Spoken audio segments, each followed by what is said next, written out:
From 1962 through 1964, there was one car that dominated every race in its class. It beat out infamous cars like the 260 and 289 Chevy Cobra, the Jaguar E-Type Lightweight, and the Aston Martin DB4 GT to become the most lusted after sports car in history, the Ferrari 250 GTO.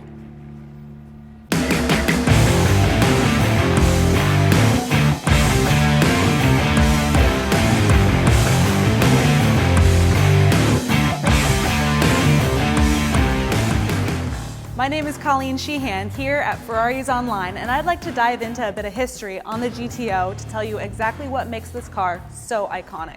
Only 36 250 GTOs were built, and amazingly, all 36 still survive today. In 2014, a 250 GTO sold at auction for $38 million.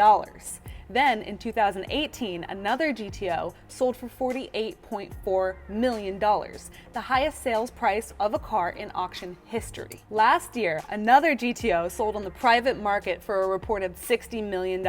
Then, later in 2018, another GTO sold for 65 million euro, which is 73 million US dollars.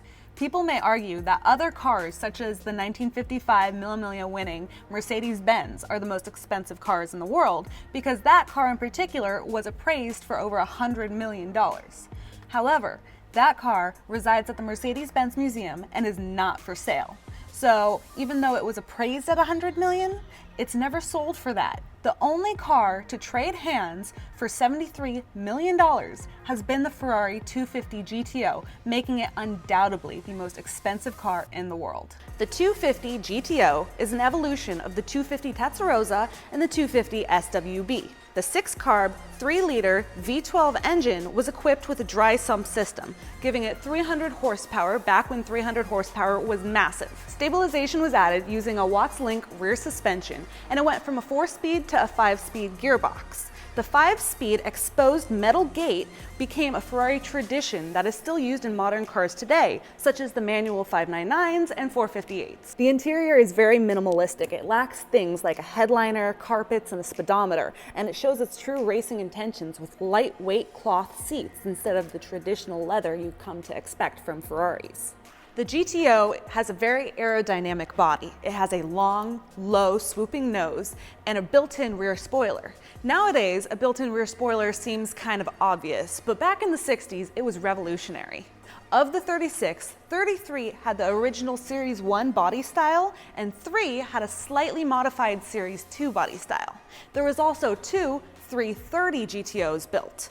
The 330 GTOs were built for longer races such as Le Mans and Nürburgring. Instead of the traditional 3-liter engine, they had a 4-liter 400 Super America engine. It's a heavier, taller, bigger engine. So while the 330 GTO and the 250 GTO look very similar, the 330 GTO had a longer chassis to accommodate the bigger engine, and it also had a hood bulge to accommodate the taller engine. This car is a 330 GTO Replica, built from real Ferrari parts. It has a 330 2+2 engine, differential, transmission, plus the body, the alloy body, and everything is built to basically be exactly identical to the real thing. It gives the true GTO driving experience without the very hefty price tag. So as much fun as talking about this car has been, let's start it up and go down to the beach for a real GTO driving experience.